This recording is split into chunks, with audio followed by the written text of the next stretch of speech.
President Hakainde Hichilema. And she gave her reasons as to why she thought we made a mistake. But she did not remain without hope. She says, let us keep the unity, let us keep the peace, but let us ensure that in 2026 we get rid of President Hakainde Hichilema, meaning that she also advocated for democratic ways of changing government. And she knew very well that there is hope for this country. There is hope for this country because we have tested what we thought was good. And she was not afraid to call him for who he is. She says he's a hypocrite. He says one thing and does the other. And even through her trials, I had the privilege of being one of her lawyers and representing her in one of the matters where she was able to say, listen, I will speak and I will speak the truth as it is. I said what I said because I believe in the things that happened. The Feluna case, she reasonably believed that that matter or those matters that were brought against her were trumped up charges because the persons that apparently abducted the Felunas were, she alleges, or at least she alleged, it was President Hakainde Hichilema and his team. And she did not just speak that from without. One, Madam Rachel, came and substantiated that. We were looking forward to how that matter was going to end, how the truth was going to unfold in that matter. Too bad we've been robbed of that opportunity to know what exactly happened in that issue. But life goes on and we have to emulate her. And I wish for more women to arise and be able to be bold enough and speak the way she spoke. Right. I mean, you've given your reflections on the person of Edith Nawaki, how she lived and how she believed in herself. But perhaps she was never short of controversy, as you have said, that she called perhaps the head of state by the names that he may not deserve, and that didn't sit well with the ruling party. And I think she has gone, you know, to the other side of life with a certain perception, you know, from the camp of the UPND, that perhaps this is one woman who was very controversial and if you hear what they would say, unjustifiably so. See, if you're going to say she was controversial, I would disagree, unless you mean to say that speaking the truth is being controversial. And then I would be saying we're living in odd times where speaking the truth has become controversial. It's supposed to be a way of life. It's supposed to be normal. You say she called him names that he did not deserve. Give me an example of a name that she called him that he did not deserve, because she justified every name that she called him. She justified it. And she was able to put up her reasoning. I don't think there's any of what she called President Hakainde Hichilema which he is not.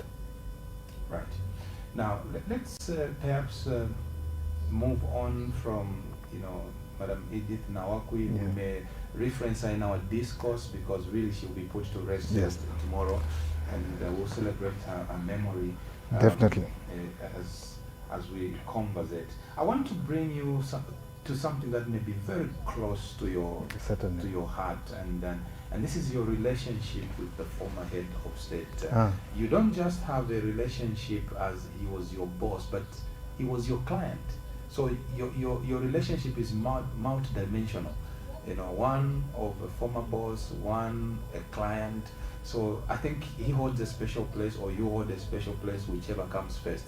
Now, lately, some very personal health information about the former head of state has been thrown into the public domain by one very senior government official who since has been disowned by the state, that whatever he may have said, you know, could have been very, very personal. How did you react when you received this information from Mr. Tawo Kawana during the press conference? Well, the moment I heard that it was Tawo Kawana, I dismissed that fact, because I don't remember a time when Tawo Kawana ever made sense in his statements. And I was justified not to take him seriously, because the very next day his own minister has disowned him. And it brings me to this issue. Why is it that this government always has an issue with statements that are being made? You have 4 government spokespersons or 4 persons within the same government giving different statements. And it starts from the president. The president comes and says, we have agreed to amend the constitution. Next, the Minister of Information says, we are not going to amend the constitution. The Minister of Justice comes and says, we are not amending. And the next thing, the president says, you have not even seen the amendments. And then you are saying you are denying what is there. Next thing, the Minister of Justice shows up and says, yes, in fact, we are going to amend the constitution. So you see that there is no coordination within this government, and it practically starts from the head. It practically starts from the head. And this disease, we'll continue seeing it until we change governments. Tabo Kawana is not just one. There are others who say things that are not true. The addiction to lies in this government is very apparent. And we are hoping that for once, within this last year, they could be truthful in their ways, truthful in their approach to national issues, truthful in terms of national development, truthful in upholding the rule of law, truthful in bringing up laws that are helping Zambians, laws that are progressive, and not laws that are there to perpetuate their stay or protect their ego. It has become apparent, I know I'm possibly talking too much because I haven't been with you in a while. It has become apparent that what has been happening, what we have been witnessing, is this government trying to prolong their stay in government, trying to protect themselves, such that those things that they are bored, those things that they seemingly spoke against, is what they are up to. You say Mr. Kawana gave us a statement that was not true and has been disowned. I would tell you that even the very Minister of Information himself, who disowned the statement by Tabo Kawana, gave a statement to say, once we get into government, we're going to do away with this cybersecurity law that is there, because we feel it is intended to gag people. What did they do? Now they even want to enhance it. Now they even want to go against anyone who posts a posting where they're expressing their opinion, which is against the government. We will come to, yes. We'll come to the issue of the cyber security at some point. Exactly. But for now, I'm giving it as an example Right. of the inconsistencies of this government, Right. coming from the statement that Tabo Kawana had made much earlier and has since been disowned by his own minister. And I'm telling you that this is a malaise, it's a disease that runs through the whole leadership of the UPND, from the president Right. down to the ward councillor. Right. Yes. So let me take you a little bit back. I know this might be a little uncomfortable and you don't want to talk about it, but let me take you back to the issue of the former head of state, ECL. Yes. And the part of the information that Mr. Tawakawana gave, maybe not everything could be dismissed, but maybe there is some truth to it. For instance, I want you to speak it from 2 positions. To what extent should the government discuss a matter of health, personal information of a former head of state? That's number 1. To what extent?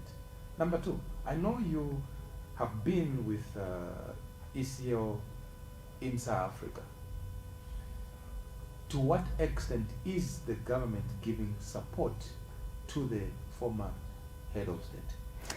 Well, only to the extent that they take responsibility for him as a former head of state. Can they say things that relate to the former head of state? Now, let me break it down this way. We have a former head of state in the name of Edgar Chagwalungu, who is in active politics, served this country diligently for 7 years. Upon coming into active politics, government withdraws all forms of support from him. He's not paid, no allowances, he's not given security, nothing whatsoever. In 2022, when he desired to go for his medicals, They stopped him from going for his medicals. They stopped him from traveling. Were they interested in his health? This time around, when he did go, his trip coincided with the coming in of the rapporteur, the UN rapporteur. Irene Khan. Yes, Irene Khan. The very day she came is the day that he left. Possibly, and it is not far from fetch, that the only reason he managed to go is because the UN rapporteur was in the country. And we are made to understand that the moment he left the country, personnel at the airport were in trouble for having let him leave the country.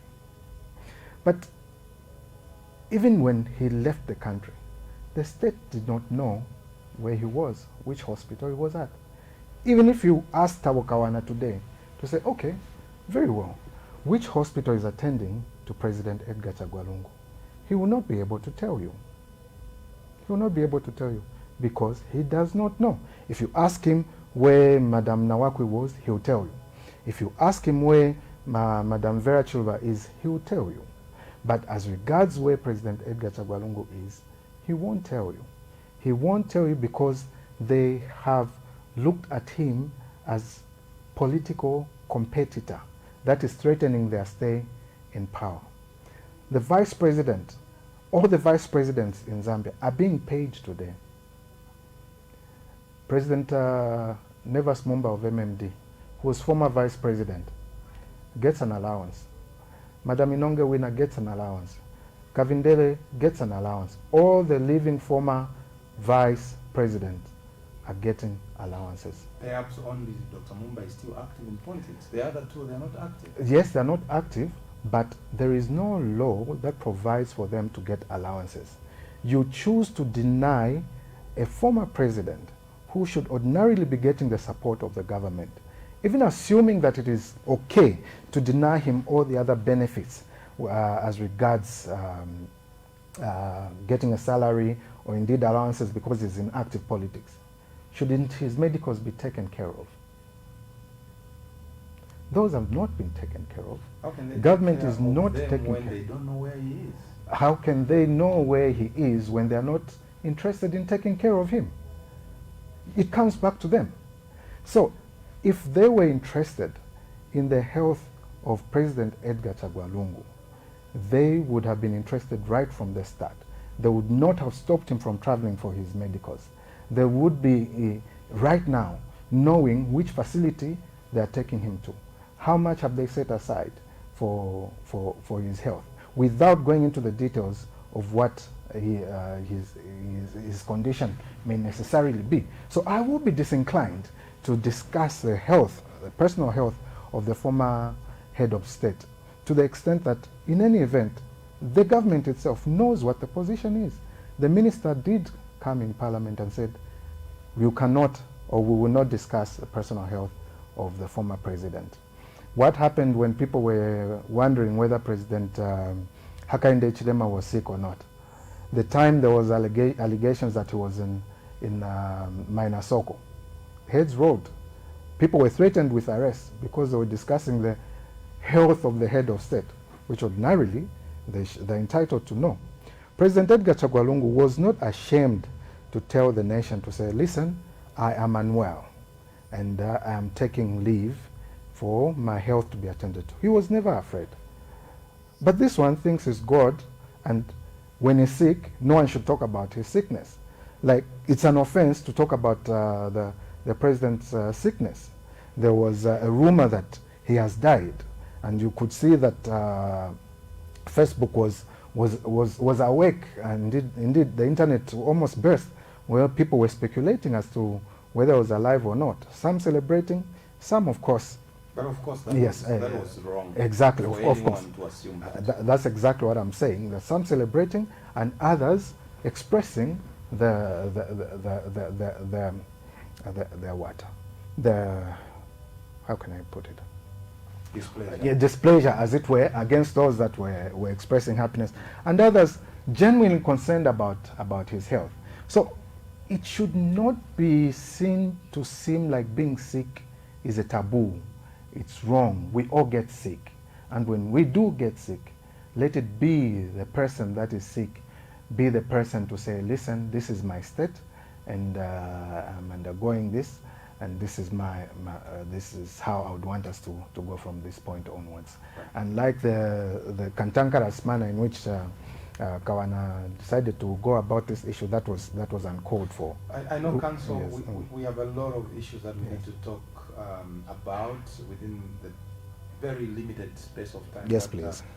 But permit me, before I move on from this, issue, to ask you to inform the nation, because many people hold a very misinformed position that President Lungu and President HH don't see eye to eye or don't speak.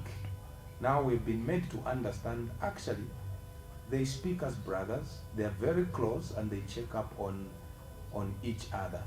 I mean, could you just crystallize this information for us? Because really it has come as a breath of fresh air, and it was a source of contention amongst the two political divides.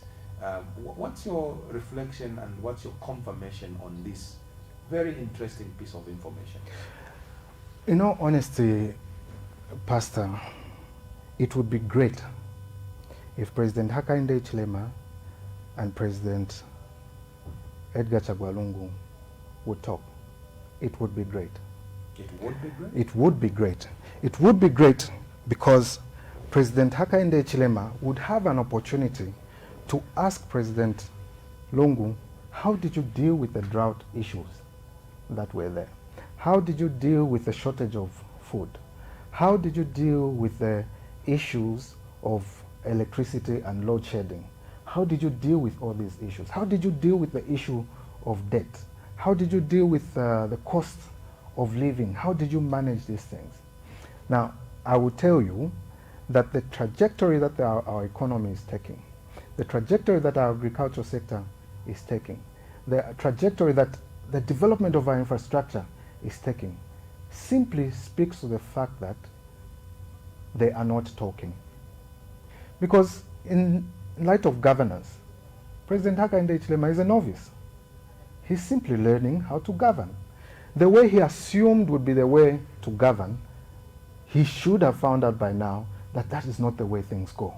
And the only person so far living who has had the opportunity to run this country is President Edgar Chagwa Lungu.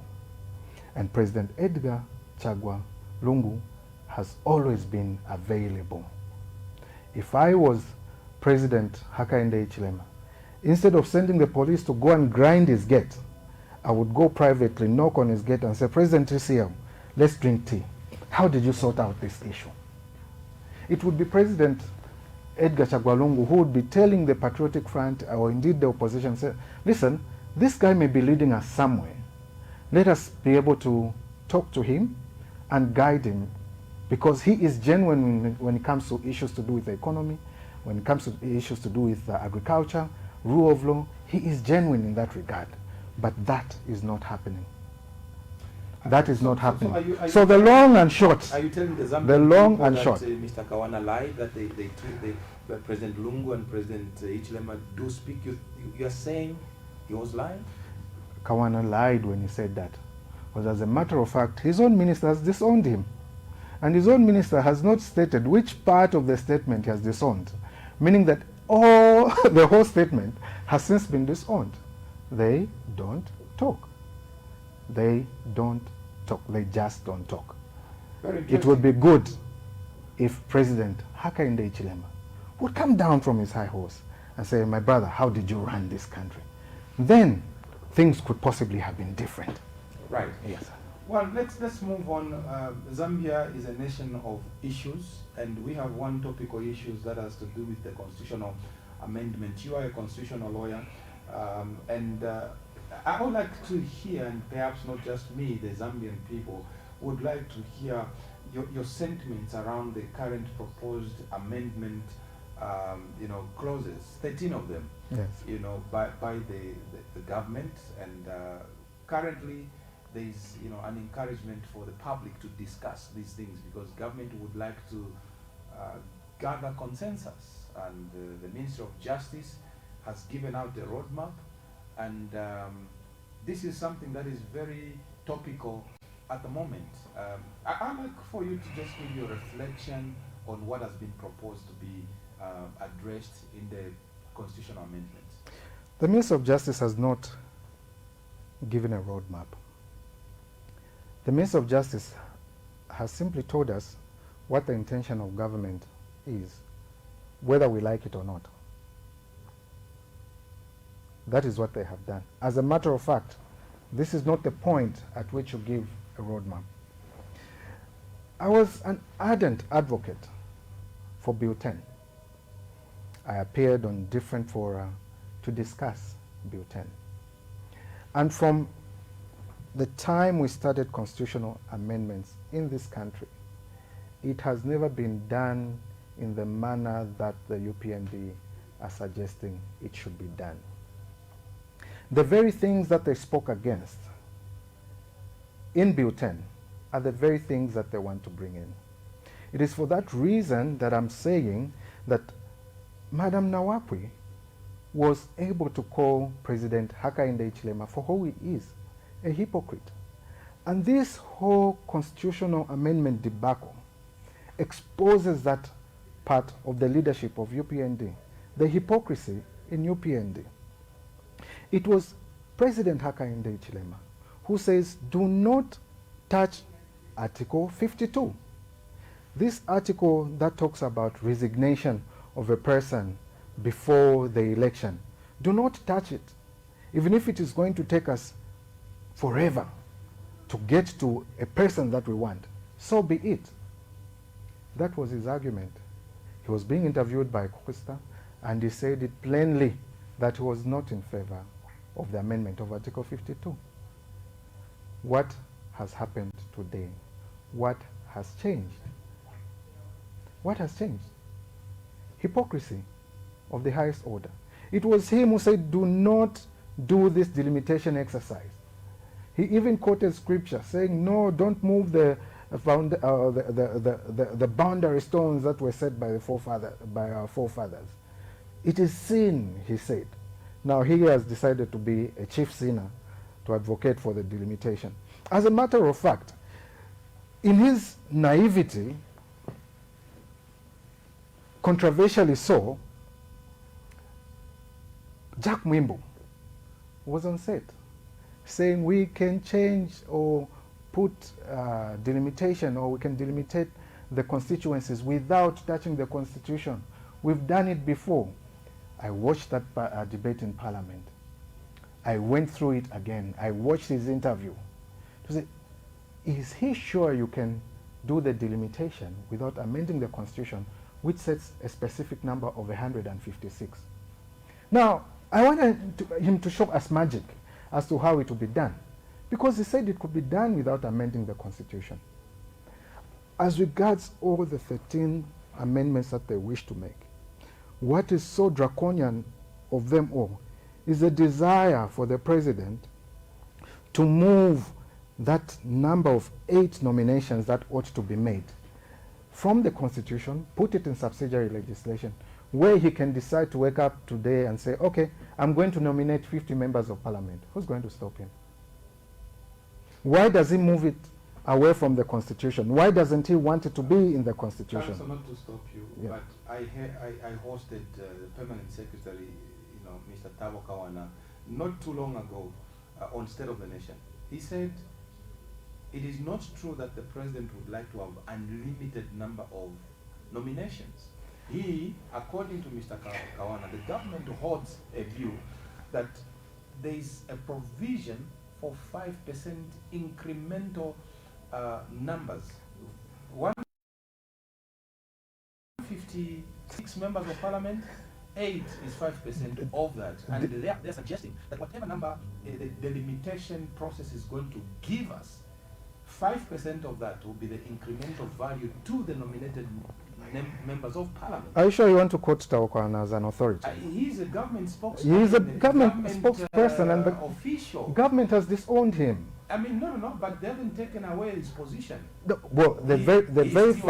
very fact that they have told us that he's a liar We can't follow what he said. As a matter of fact, where is that law that is talking about the 5% incremental? I don't know. It is not there. Just as though you don't know. The reason you don't know is because it doesn't exist. So if it doesn't exist, then it is not there. You can't take away from the Constitution, because there's a reason why the Constitution limits it to 8. And it had nothing to do with percentages, as it were. It had nothing to do with any percentage. And to say that we will put it in subsidiary legislation and prescribe a percentage is not it, because now we'll be using the arrogance of numbers for purposes of increasing the numbers of members of parliament. And then we will have a Wameaya syndrome creep in, because the moment he is able to change subsidiary legislation without the rigorous process that requires to change a constitution, then using the arrogance of numbers, which they intend to use in the cybersecurity amendment, they'll be able to do that. We'll only be able to cry, don't, but if they have the numbers and it only requires a simple majority to amend subsidiary legislation, they will, for a fact, do as they wish. The Cybersecurity Act is a test. They will go ahead and amend it. Move sentences to 25 years because it fits them. Notwithstanding that the Americans have advised them not to, whom they seem to get along with very well. Civil society has said don't. All media houses have said don't. All journalists, I know not of one who says we should go ahead. Bloggers have said don't. All stakeholders have said don't do this. But using the arrogance of numbers, you saw what happened in Parliament. What will stop them from using the same arrogance of numbers to increase the numbers of members of Parliament from the UPND? Do you reckon that even with all the advice, you think the president was sent it is waiting? I will tell you for a fact that President Hakainde Hichilema is not one to listen to anyone. Whose advice does he take apart from his own? If he has indeed advisors. Those advisors are advised by him, otherwise it would show that he himself and the whole group of advisors can be relied on. We wouldn't be where we are right now as a state, if President Hakainde Hichilema listened to advice, because that advice has not only come from inside but also from outside as to how exactly we should approach our economy, how exactly we should approach the issue of the rule of law, how exactly we should approach the issue of load shedding, how exactly we should approach the issue of the cost of living, how we should approach the issue of the mining companies. President Nawaki was able to speak eloquently on that issue and advise government on what ought to be done. Did they listen? No, they didn't.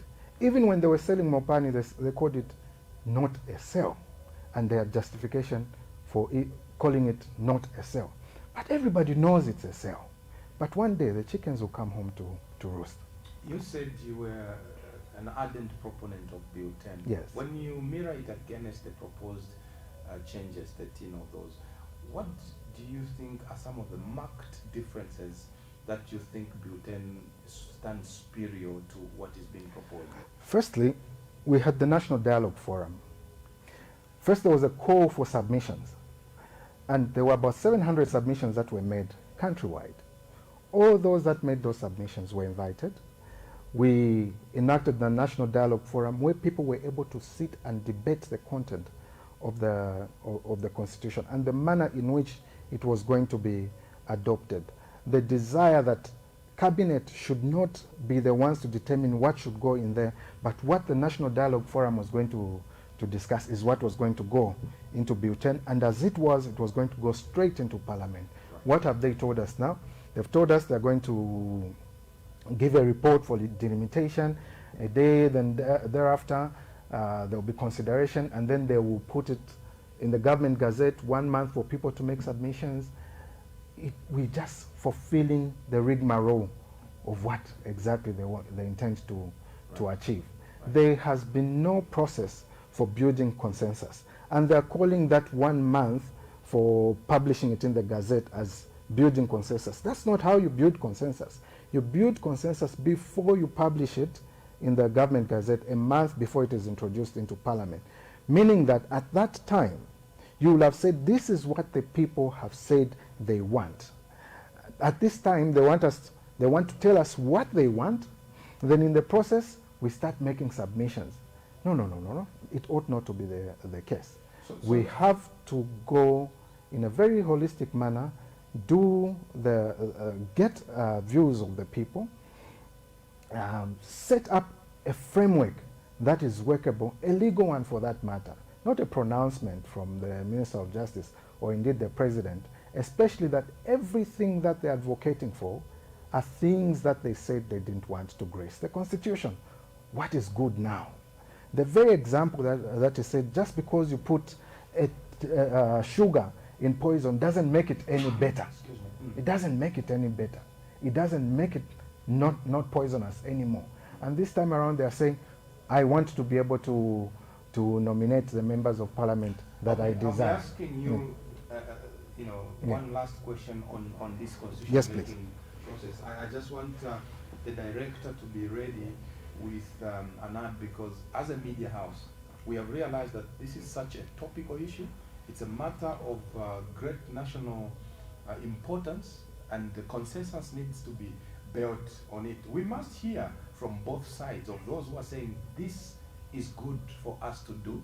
As you heard Dr. Nevas Mumba said, he single-handedly can perpetuate President HH's stay in power by withdrawing from his nomination, and then we'll go back to 30 days, you see. So we need to hear those who are proposing that these are good amendments and those who are opposed. So as a media house, we have taken it upon ourselves. Tomorrow we'll be hosting the first in the series of the public discussion forum. So perhaps maybe before I ask you this last question, let's take a breather and listen to this message for the people who are watching, that they have to be at Mulungushi tomorrow at 18 hours.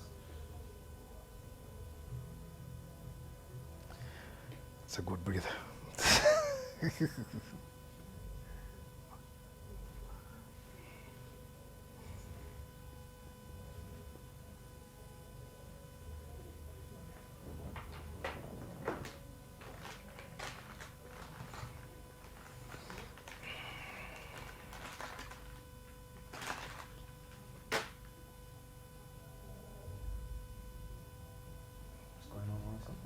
So far, so good.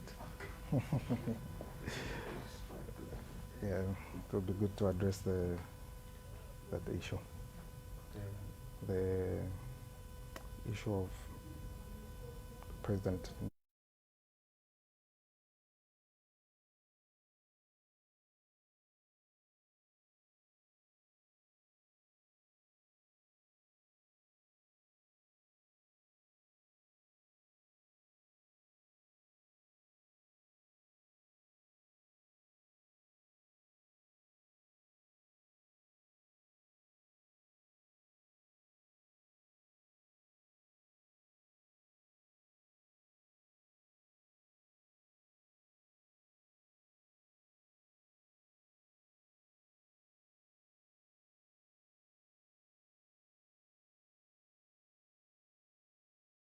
Ahead of the 2026 general elections. Before we took that breather, Council, I was telling you that there are those who are totally convinced this is the right thing to do. The amendments must go ahead, before 2026 elections. And there are others who are saying, as a matter of fact, the very fact that this thing is being done closer to an election is a red flag. We need to move away from this, but let me ask you to respond to those concerns of timing and those who are saying it's the best time for us to do this. You should be curious enough to understand why are they saying before the next election. What's the urgency of amending the Constitution before the next election? There is absolutely no agency. What has broken down? What has not worked well so far? That it is urgent that it must be done before the next election. I would be happier if we took a holistic approach and say, listen, We have not touched the Bill of Rights in a very long time. From independence, we've not touched the Bill of Rights. UPND decampaigned the referendum that sought to introduce economic, social, and cultural rights in the Constitution, which for me, I think may be what is urgent, may be what we should be considering right now. How do we enhance the rights of the people? The discussion that we should be talking about now is not the administration of government. That is not the discussion we should be having. The discussion that we should be having is, how do we enhance the rights of Zambians? Why are we not looking at Part 3 of the Constitution of Zambia? Why are we looking to, for example, increase the numbers of members of parliament, Why are we looking at that? What about the right to shelter? How many people are going hungry without food? How many people are going without housing? How many people are going without good education? How many people are going without medication? How many people are we taking out of the country to seek medical attention elsewhere? What are the bottlenecks that we have for making sure that our hospitals in Zambia are able to deal with certain ailments that we take people out for? In the Patriotic Front, that was being addressed. You saw hospitals being built. You've not seen any hospital being built during the time of UPND. You saw airports being built. You saw schools being built when the PF was there, for purposes of addressing these issues. But we said, okay, let's have a human rights approach towards development by including economic, social, and cultural rights in our constitution. That's the conversation we should be having right now, not administrative issues. Those are not going to the very bottom of what this country needs. Right now, we need a human rights-based approach towards the attainment of development in our country. Are you not concerned that we may not have an election, in the stipulated time? Because remember, in this constitution, the date for an election is prescribed. Yes. We even know.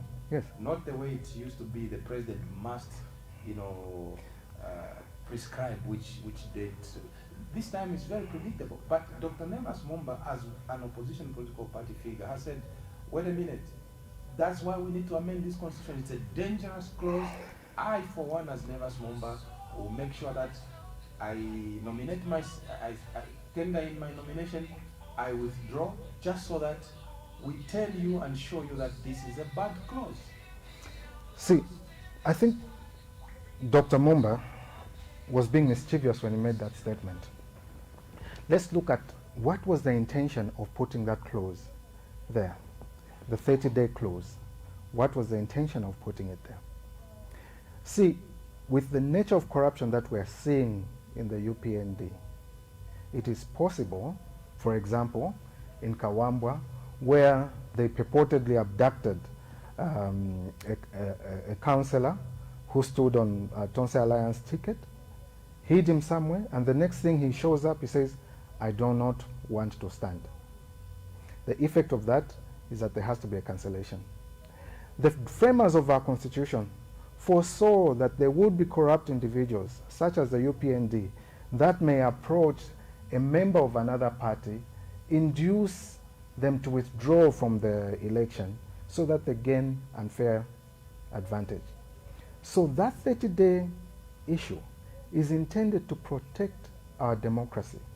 People have the right to choose whom they want to choose. So if a party is given an opportunity to induce corruptly a person representing a political party to withdraw from an election, then we need to find a way of dealing with it. They must know that when you do that, the whole process is cancelled and you start again. They'll look for another candidate and you may still lose anyways. That is one reason. The other reason is there are unforeseen circumstances such as death, where a candidate dies and then the party is disadvantaged. You need to have a system that does not disadvantage any political party. So that clause is intended to protect democracy, not for people that by means that are corrupt or by being mischievous, such as Dr. Nevas Mumba intends to be for purposes of cancelling elections every 30 days. As a matter of fact, in the event that he does resign as a candidate from MMD, MMD will have to pick another candidate. It will not be him. It will not be him. They'll have to pick another candidate. If not resign, he may just withdraw. In the event, in the event, again resubmit, because in the event, nothing stops him from in the event that he does withdraw and then resubmits, the Constitutional Court is there. What was the intention of drafting that? It was not for purposes of disadvantaging anyone. And as a matter of fact, the person who is president at that time, remember, there is no parliament at that time. There are no ministers at that time. President Hichilema is a lame duck. He can't make decisions. He has a budget to look forward to the next January. There's a budget, that's August, remember, and parliaments need to sit and come up with a budget. He can't run anything. There will be nothing going on. Even President Hichilema himself should not lie to himself that he can be president for 7, 12 years. It's impossible, because he will not even be able to tie his own shoelaces. He will not be able to buy a shoelace, because there will be no budget to run with. There will be no parliament. So how is he going to run anything? Right. So it is preying on people's ignorance that they are able to make such statements. And not all people are as dumb as they think they are. As a matter of fact, Zambians are not dumb. They are not down. Let's move on to the issue of the rule of law. When we advertised your coming to this program earlier today, we saw some comments praising an enabling environment that the UPND administration has brought to the fore. And they said, one commentator said, let him come and speak, at least no cadre will come and ambush your TV station.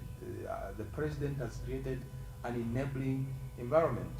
Perhaps very true. So far, we haven't had any cadre storming any TV station to that effect. So no. That is not true, because cadres did storm a Catholic radio station in Pika. Right. The bishop did complain about that. President Kalava did complain about that. Right now, cadres are busy wearing military fatigue, and they are not saying anything even after making an announcement. It's the UPND cadres that are doing that. Right now, UPND cadres are burning people's houses in Nyimba. They've not said anything. Just 2 months ago, UPND cadres were mock beating people who were going to vote. In Kawambwa, this guy Mwinde is on record of having caused havoc. Sean Tembo is there to speak. So there is nothing that they can tell us as regards them not having cadres who are being notorious. They are notorious. And when you talk about the rule of law, there's nothing like that. When was the last time we heard of charges of seditious practices? It was during the time of the colonial era.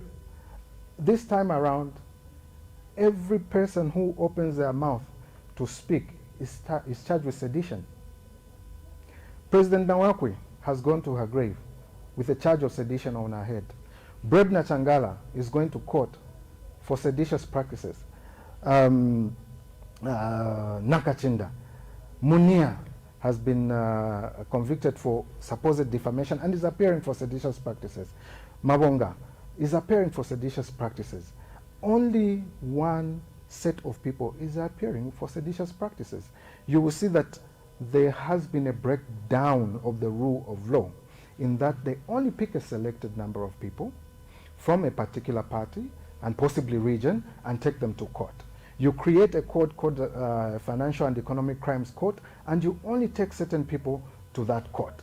You determine what the rules of that court are going to be before they are promulgated the rightful way. You determine how the court should run. That is not the job for the president to do, and it is followed through.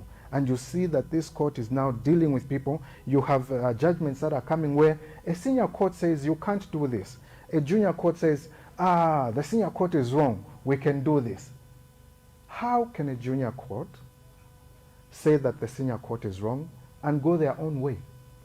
Unless, or indeed, you cannot be far from speculating that they are following the script of the executive and not exercising their independent judicial position that they ought to discuss. Disputing there is no law. There is no rule of law. There is rule of Hakainde Chilema only.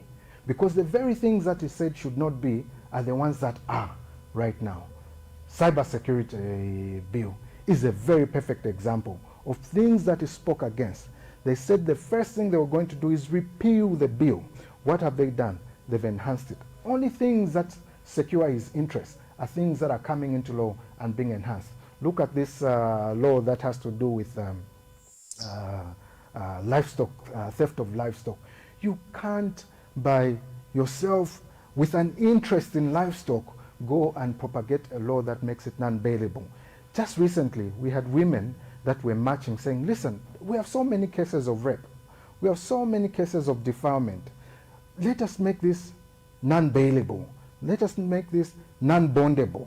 You choose without any protest whatsoever, without anyone singing any song about livestock, their chicken, their goat, their cow. You go and enhance and make it non-bailable. What is priority to you? What is it that you want the people to follow? What is it that, why is it that you want laws that only protect your interests? That should not be the way we should be dealing with matters of the nation. Right now, the nation is angry. Right now, the nation is hungry. Right now, we are in economic doldrums. What should we be dealing with right now? There's these issues of load shedding. As we are on TV right now, you can afford a genset. You are using a genset. But shouldn't we be running on electricity? What has happened to that nuclear project that the PF started, which Dr. Edgar Chagwalungu started, and HH has now come and it stops the whole program.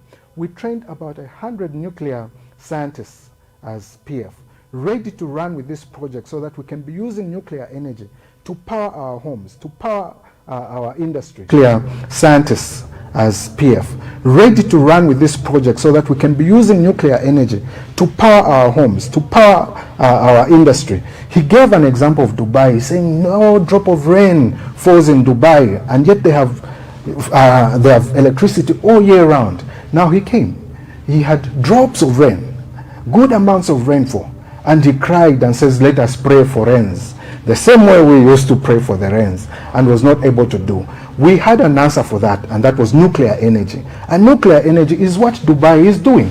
I had hoped that by saying Dubai is doing this thing, he would, for a fact, transplant those ideas in Dubai, mix them with the nuclear program that we had started as PF, and be able to enhance it, improve on it, and make it run better. But he came and says, no, this is a Russian project. We will not run with it. Cancel it altogether. And we don't have it anymore.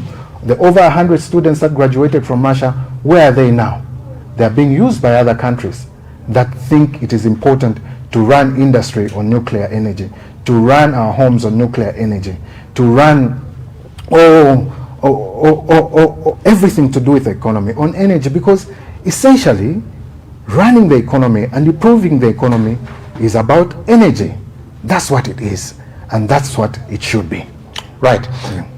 At some point, we will open up the lines to allow for our viewers to, to call in. But I need, first of all, to bring this reflection, Council, that next year we are literally going into an election period. I'm not sure whether we need to call for a break. I see a static picture. Technical, could you kindly advise whether we all right? I'm advised that we are okay. We could continue. Council, I was talking about the fact that next year we're going to an election. Now the issue is that the ECZ has presided, and most recently in Petauke.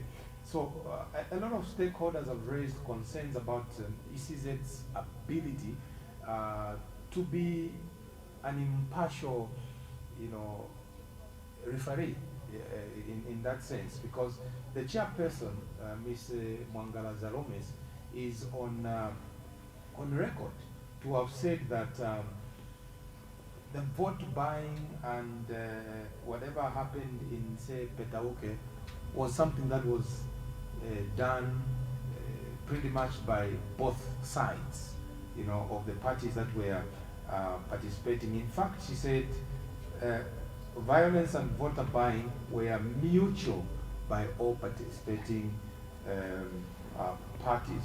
What are your thoughts around the ECZ's ability? Because so far, we haven't seen them crack any whip whatsoever. So people are beginning to wonder what's going on. Pastor, it is very simple.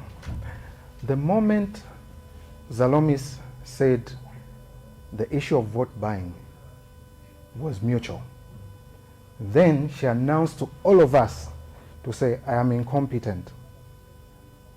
Because the idea of having a referee is so that there is fair play. And if the referee says, you hit him and you hit him, play on. Those are not the rules of the game. It is possible to give yellow cards or red cards to both sides. You don't say that because it is mutual, therefore it is all right. She is trying to suggest, unfortunately so, that when two parties are fighting, when two parties are seemingly not obeying the rules, or when all the parties are not obeying the rules, then the non-obedience of rules becomes the norm, and it is law, it is okay. What law is she applying? What logic, if she can't apply the law, is she applying? She has simply said, I am incompetent to run this institution, and we should treat her as such, as an incompetent person running the institution. Now that she has told us that she is incompetent, the question that we should be answering is, should she continue? President Hakainde Hichilema's appointee has told him that I am incompetent to run this. Why is he being complacent, or complicit rather, in the perpetuation of an incompetent person? It is for him to now say, you have said you are incompetent to deal with parties that are breaking the rules. Therefore, come out and let someone who is able to do something about it, do something about it. Because now she is telling everyone that go ahead and do all the wrongs that you want to do, will not penalize you because you're all doing it. She is saying that our system is not credible anymore. That is what she's saying. Right. And why should we go into the next election with a system that is not credible? You have no confidence? Zero confidence, because the person who's running it has told us that she's incompetent. So why should we be confident in a system where the person heading it says, I'm incompetent? That's what she has told us. Right. Exactly. One other issue that I would like for you to speak to, Council, I mean, it also borders on governance and the credibility of information based on which government must make decisions. You know that most recently there was a controversy where a senior government official discredited the report by the Zamstats and called the report now and void. Now, this really didn't, sit well, because on one hand, one senior government official says it is now and void. The Minister of Finance, making a ministerial statement on the floor of the House, said, as a matter of fact, the report by Zamstats was credible enough. Now, those kind of conflicting statements somewhat raised a lot of concerns.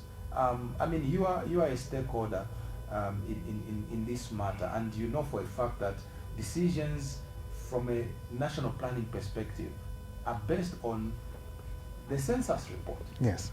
Here we are with a government that is divided about the content of this particular census report. Now, let me take you back to where the problem is. we have a problem right from the top. And I'm sorry to keep referring to President Hakainde Hichilema, because you seem to be very personal. No, I'm not being personal, but I'm just trying to show you the root of it all.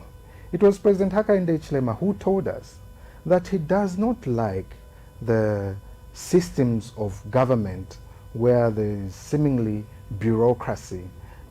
Bureaucracy simply means a certain way of doing things, meaning that if you don't follow through in the way of doing things in government, you will not end up to the result that is legal and acceptable. So the moment you see his lieutenants also expressing their similar view, where you have one civil servant or indeed a government official come and dispute the report of another government office which they are not in charge of, on the basis that, listen, your report cannot be accurate because the number of voters in Southern Province, or in these particular 3 wards, is more than the census population. Now, we have to ask ourselves this question: what is wrong in that statement? Is it the register that is wrong, or the statistics that are wrong? What processes go into a census for purposes of verification of data? What processes go into verification of voters in a particular ward or constituency? Is he bringing that out from the registered voters that are appearing on the registers, or the ones that were reported to have voted? If it is dependent on the ones that were purported to have voted, then what we must be saying is that one of these reports must be wrong. Can we carry out an audit of the voter register and carry out an audit of the census report so that we come to a decision as to what exactly is wrong? Is it the census report, or indeed the register, or the number of people that voted? So this that remains is wrong? controversial. It remains controversial only to the extent that the point of comparison for a person like Dr. Bayani was people who voted. That was the only comparison. I had hoped that he would give us the census before, the linear progression as to how the numbers were increasing, and why did he just pick Southern Province in particular? Why couldn't he pick any other place? Why is it that we have this anomaly in Southern Province? Those are curious questions that should be asked. And if we had a competent leader at ECZ, they would take interest in that and say, why is there disparity in this? Can we run an audit of our system? Can we run an audit of the previous voting pattern and see to it what numbers are real and what numbers are not? Maybe they could have come up with a justification. But when that issue came out and people started discussing the issue of the voting pattern, the government quickly went and said, otherwise it's okay, because they understood now that this had opened Pandora's box and people are becoming curious. And people will be much more curious in the next election, because now it has really been exposed to say, let's look at what the census report says, let's compare it with the number of people that are voting. Because the census report, remember, will give you children, those that are above the age of the minority age, and the adults, those that are eligible to vote. It will tell you how many are women, how many are not women. So if the total population, that includes children, does not exceed the number of voters, then there's a problem. Right. And that we must interrogate going into the next election. And that is one of the reasons we should not allow any amendments to our constitution. Before we open the lines, let me ask you maybe one or two economic, we've talked a lot about politics and governance. Yeah. Let's talk about the economy. Yes. Obviously, one of the first things that the UPND did was to say, let's take the issues around the mines outside the court, which is your specialty, and take the discussion into the boardroom, because this is business, and business discussions must be held in the boardroom. And quickly, we saw Mopani come online, KCM come back online through Vedanta, and the government made serious pronouncements that we have now rebooted the economy, the mines functional, employment is back, suppliers are back. In the last few days, we've, however, been treated to a whole cocktail of complaints by Zambian suppliers, to the extent that the Minister of Mines and his counterpart on the Copper Belt had to hold a series of meetings with Zambian suppliers about their complaints, not being paid on time, and to a certain extent being given a 1-month contract, while foreign contractors are basking in the glory of 5 years, 7 years, tenure of their supply, contract. I don't wish for you to speak as a politician, but as a Zambian, okay, who probably has relatives on the Copper Belt. Are you able to feel the impact and weight of Mopani, KCM, and all the mine investors that are now operating in our nation? Are we on the right trajectory? Firstly, I'm not segmented in the manner that I approach things. I won't say I approach this as a lawyer, as a Zambian, and as a politician. I would want to approach everything as a patriot, a person that really looks at the interests of the nation.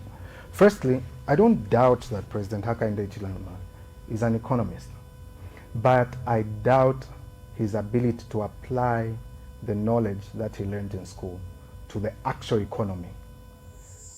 He can be a textbook economist, but when it comes to the application of the economics, I don't think he's done anything in that regard.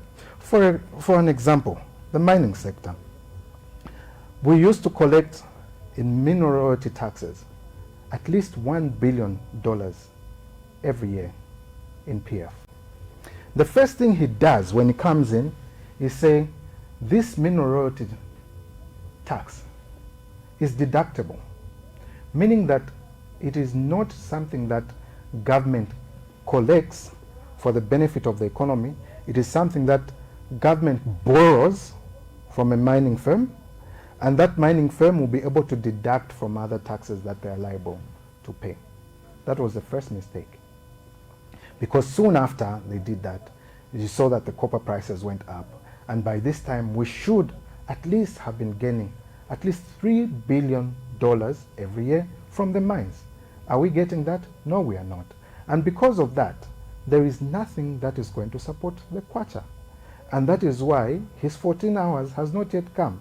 When he said, if you swear me in by 10 hours, by 14 hours, the dollar will, the kwacha will appreciate against the dollar. Now, the simple economics is that you need more dollars coming in for the kwacha to appreciate. That's what you need. But instead, even the little that was there, he takes away. And then he says, I'm going to bring in investors that are going to bring in investment to the tune of over $1 billion. He even told us, I've got friends who are willing to come in and put money. Now, what did we see? We were played to a circus where we are told we have brought in Delta, we have brought in this company from Dubai to come and invest in the mining sector. When that company comes in, what does it do? It does not bring in the investment. Instead, it seeks to borrow from the local market. Now, simple economics. This is what is happening.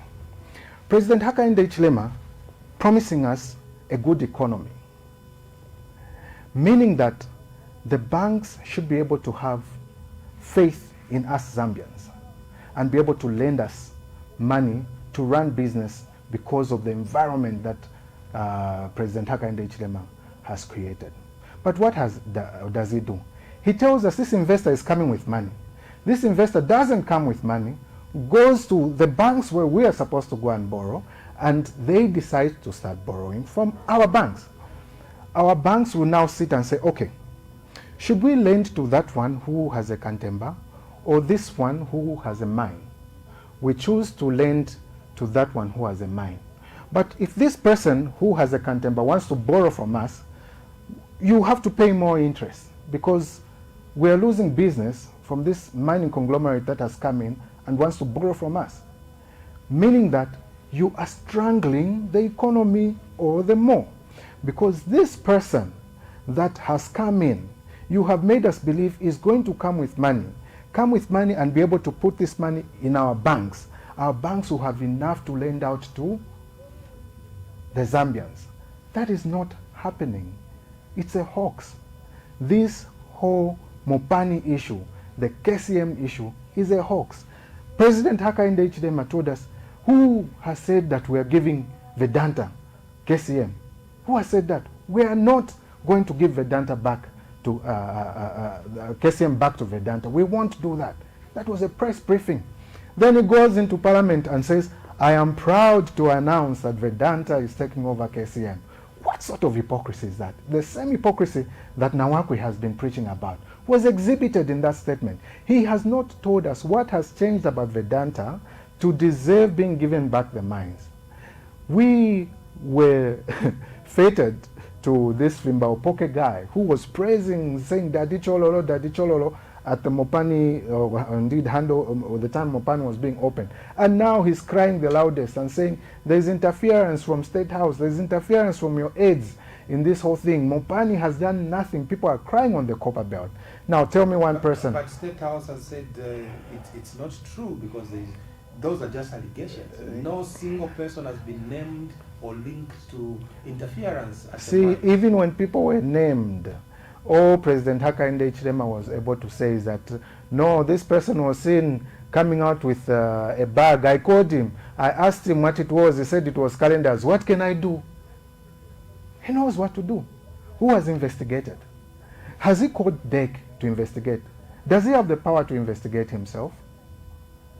Why is it that other people, he believes them when they just say things, when others, he unleashes ACC on them, he unleashes DEC on them?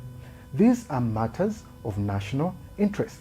The mines are the heart and soul of this country. And if we don't take care of the mines for purposes of establishing them as a point of beneficiation for this country, then we're not going anywhere. He has failed to handle the mines. There's nothing that's coming up from Mopani. KCM right now is a house of cards. It will just crumble one day. Look at Luansha. We were told we will start draining the water. They have started draining the water. It will take 7 years for them to complete draining that water. If at all they will complete draining that water. Nothing is going to be realized out of that. All that we've had is fanfare, lies, hypocrisy, and idiocy, to say the least. So as a legal mind, counsel, as a legal mind, what are your views around the sentiments of procedural impropriety around the sale of Mopani to IRH, and the allegedly procedural impropriety around the surrendering of the toll gates in the Ndola Lusaka Dio, carriageway? I know you said you don't want to speak as a lawyer, but these are legal matters. No. I'm not saying I don't want to. I'm saying I don't have compartments. Right. When I'm speaking, it's everything embraced. Right. I can't be compartmentalized myself. That's why I'm trying to draw parallels to say, okay, perhaps with that mindset, we may be thinking that, okay, when President Hakainde Hichilema is talking about this, he's speaking as an economist. When he's speaking about this, he's speaking as a liar. When he's speaking about this, he's speaking as a politician. We will not be, because a person should be judged from what they show us there to be. You love fighting. No. It's not loving fighting, but it is calling a spade a spade. I can't say it's a big spoon. It is just that. So when it comes to the issue of Mopani and the transfer of shares, what is the interest that Zambia had in Mopani? Did that interest move to any other party? The movement of that interest is what has been legislated in our constitution to be something that has to be approved by Parliament. But we have had so many statements, some saying it's not a cell. We have been advised by the Attorney General that it's not a cell. But perhaps the President could just make just one move that could possibly save him. Under the constitutional rules, constitutional court rules, he has the power to go to the constitutional court for an interpretation as to what that provision means. He can refer that particular provision to the constitutional court. Because remember, the Attorney General only advises. He may be wrong, but what will stand the test of time is what the constitutional court will say. He has room to save himself. Otherwise, he is an active participant in the breach of our Constitution, the penalty of which should be impeachment in a normal society, because there has been a breach of the Constitution, and a breach of the Constitution from the presidency all the way down to his cabinet. I would like to call for a few phone calls before we wrap up our discussion. The number is on your screens, and please feel free, be very brief, 1 minute each.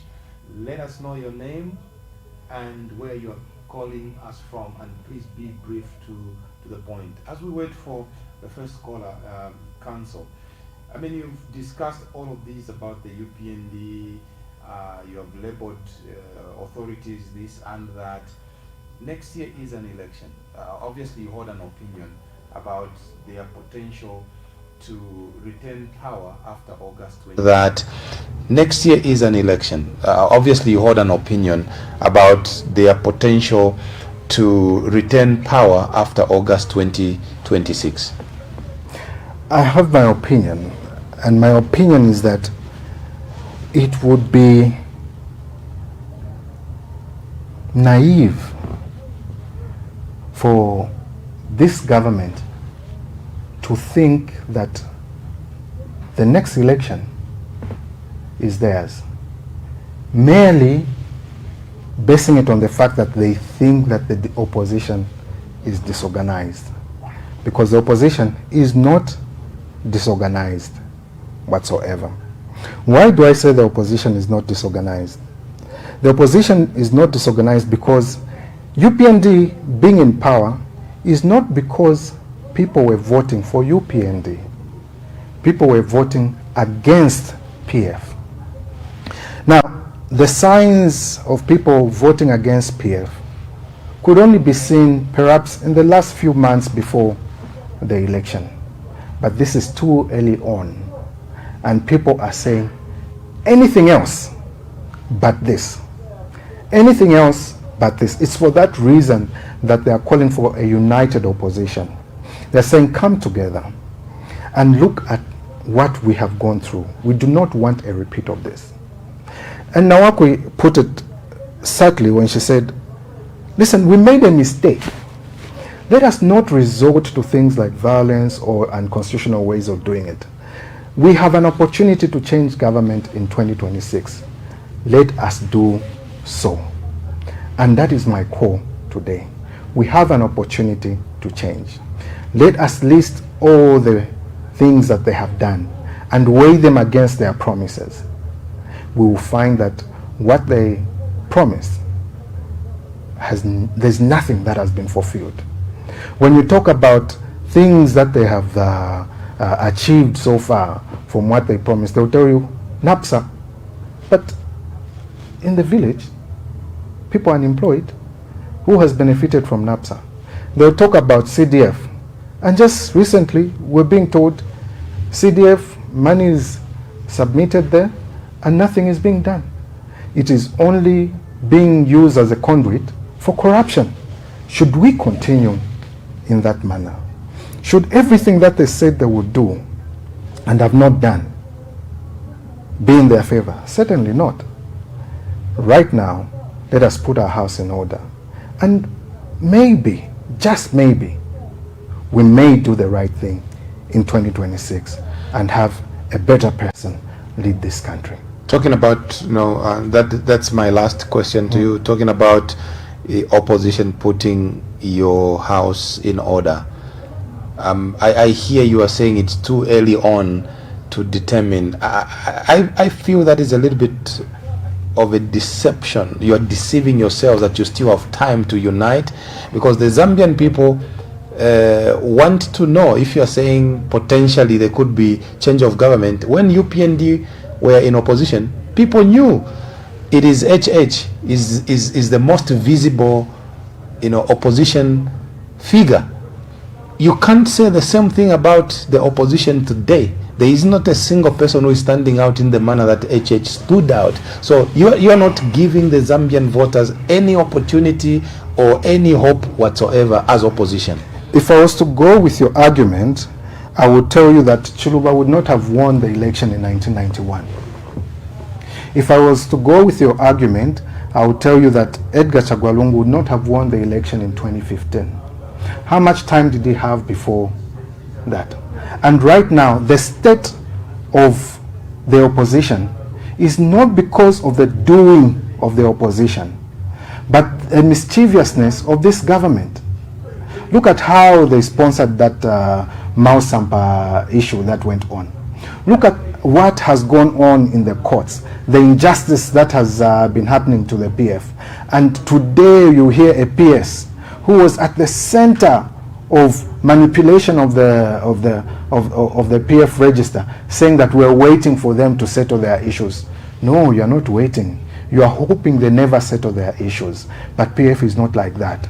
Look at what happened in 2015. Going towards that election, they united, they came together, and they won the election against President Hakainde Hichilema, who had been contesting for a very long time. Now, I'm not saying we should take any more time or we should take less time. What I am saying is that during this whole period when we are coming together, let us be talking about what is in the interest of the country, what is in the best interest of the nation. And what is in the best interest of the nation is definitely not President Hakainde Hichilema and his people. And people will definitely make the right decision in 2026. By the way, the matter as regards the eligibility of President Edgar Chagwalungu has gone back into court, and we'll pursue that matter to its rightful end, because there's a chance that the ones that said they were wrong 4 times may actually agree that the last one time they made that decision were actually wrong. My view is, and I'd like to end that with this, my view, counsel, is that in the wisdom of the Concord, they ruled and gave you the verdict to give you time to go and reorganize. You have taken the case back to perpetuate your disorganization. No. It is not to perpetuate the disorganization. Listen, if you're going to look at the arguments that were presented before the court, and you're going to look at what exactly they came to an end with, you will realize that when the matter had started, and I've said this time and again, the court told us we objected to a particular way that the other party was moving. The fact that they said those other decisions were arrived at per incuriam, we said this does not form part of the reasons they brought this matter before court, so that we are prepared and ready to argue this issue. It is not a prayer that they have asked for. They conferred amongst themselves and gave us a ruling. In their ruling, they said, you have not stated this as one of your prayers. Therefore, we will not be considering it. And because they said they were not considering that issue, we were never heard on that issue. So you want to be heard on that issue? We were never heard on that issue. But when you look at what was in the end, the very last page of their judgment, they said, we have come to a conclusion that the decisions in the Dan Pule case, the decision in the Legal Resources Foundation case, were arrived at per incuriam, by mistake. But you precluded us from arguing that. You said it's not one of the things that has been raised by the other party. If you, the court, think that that's an issue that should have been discussed. Why didn't you ask us to address you on that issue? Why didn't they ask us to address them on that issue? Why did they come to a conclusion without hearing what our position is on that particular issue? They tell us, no, Section 2 of the Constitution and 7 were not dealt with, but we're able to show them that, look, in this judgment it was referred to, it was referenced on this page, it was referenced on this other page. In fact, it was considered. We didn't have that opportunity. Now, we do not want to think that the courts will toe the path of the executive. We want to think that they will interpret the law not based on who has brought the matter to court, but based on what the law should be interpreted. If the interpretation is going to be based on who has come to court, it is for that reason that you have conflicting judgments, such as the ones we have in the Bowman Lusambo case, the one we had in the Malanji citizens. And that ought not to be the case.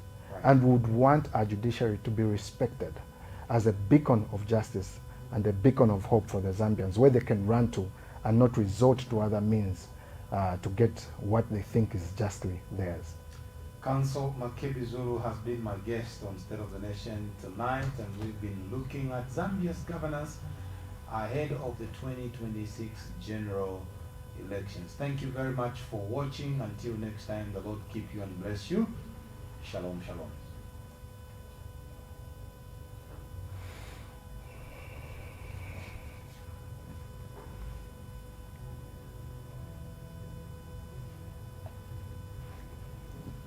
So hot in here. It's so hot in here.